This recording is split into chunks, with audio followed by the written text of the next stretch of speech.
čestit prva titula Liga šampioni po dolgo vremena za Magdeburg. Tvoj komentar za finale so Kielce. Hvala. Da, stvarno, posle, mislim da 27. godine opet smo osvojili, opet je Magdeburg osvojio Ligu prvaka. Ja po prvi put je Magdeburg bio u Kölnu na ovom Final Fouru i odmah smo dobili. Mi smo to vjerovali odmah kad smo se uvrstili ovdje da možemo to osvojiti, da nećemo samo ovdje doći da gledamo, da igramo, nego da uzmemo ovo doma, kući i evo ga, osvojili smo. Jedna opet super utakmica sa produžetkima i mislim da na kraju bilo ko bi osvojio od nas ili Kielce osvojio bili zasluženo, a mi smo bili malo sretni na kraju. Što je presudilo? Onaj prekin je bio u vašu korist? Da, na kraju dva puta ove su išli pogledat.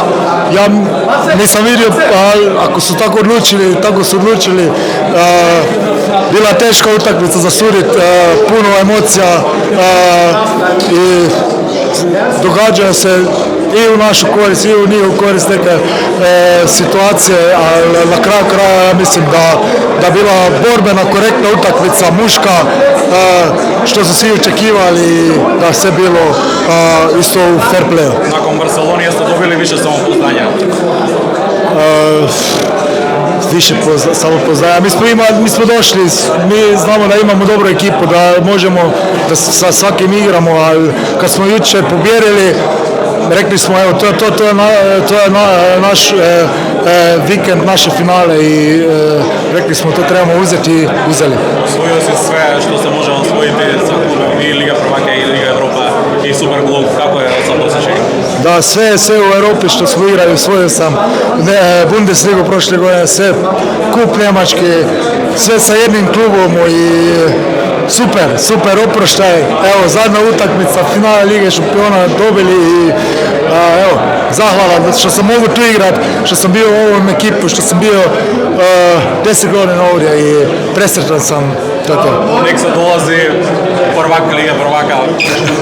A dobro, evo. Sad nek se. Dobro, ja mislim da Nek se ima jednu dobru ekipu već, dobro radi već nekoliko godina, rastu iz godine u godinu i ja ću doći tamo da mogu malo pomoći, da možda još malo dignemo što su dosta tu napravili, ali evo ga, to je to.